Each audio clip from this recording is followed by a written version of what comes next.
So how did Lewis understand our responsibilities towards animals? Justice is that quality he writes about in his book, Mere Christianity, that basically says, my moral development is linked to my responsibility to others, and it is linked to my responsibility to the environment. And if I'm not taking care of those things, my moral life is diminished. We feel pain. The animals feel pain. We then therefore have no excuse for inordinately or inappropriately inflicting pain upon animals, because we know it hurts us. We know therefore it would hurt them. So if it hurts them, we should not do it. If we do it, then we deny them, and in denying them, something in our own humanity diminishes. And this is something that Lewis develops even in his fiction, because all of his evil characters are cruel to animals. Weston, who's his most nefarious creature or character, we meet him in Out of the Silent Planet, and we meet him in Perelandra. When Ransom, the main character in those books, who's modeled after C.S. Lewis's friend J.R.R. Tolkien, when Ransom comes upon Weston, he finds him eviscerating these frog-like creatures on Venus. He's just wicked. He treats people wicked. Because he treats animals wicked, there's a friend of Ransom's on Perelandra named Hyoy. He's a Harassa. He's bear-like in his form and size, but a rational creature. And Weston shoots him, just kills him out of hand. And Lewis makes the link: treat animals cruelly, it won't be long before you'll treat rational creatures cruelly. You've got Uncle Andrew in The Magician's Nephew, and he does experiments on guinea pigs. He blows them up. He has no sense of any responsibility. He is so divorced from his own humanity, he thinks nothing about inflicting pain on others.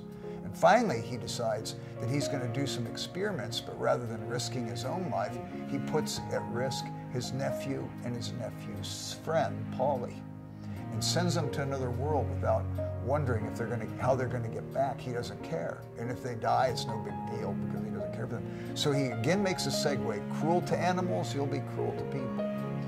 He reverses that trend with Jadis, Queen of Charn, in The Magician's Nephew.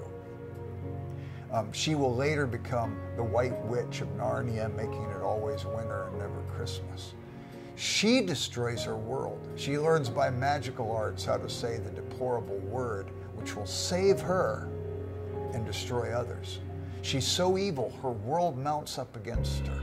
So she speaks a deplorable word, and in that moment she becomes anti-Aslan, who dies and gives of himself to save others, or anti-Christ in that sense.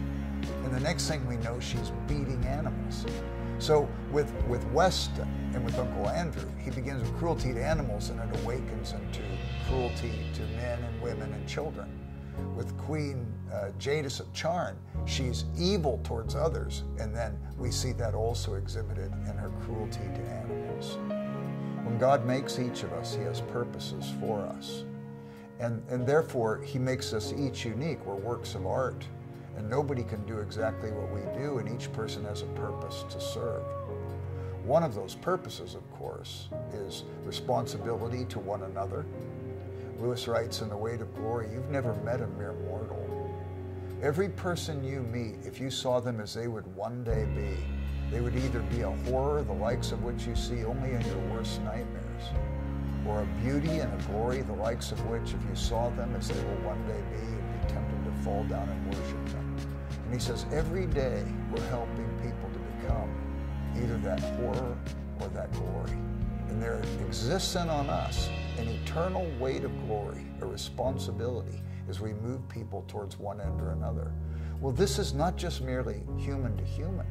This is also human responsibility and the weight of glory as it relates towards animals, as it relates towards tending creation, and making sure that our own justice is emerging as we render to things their proper due.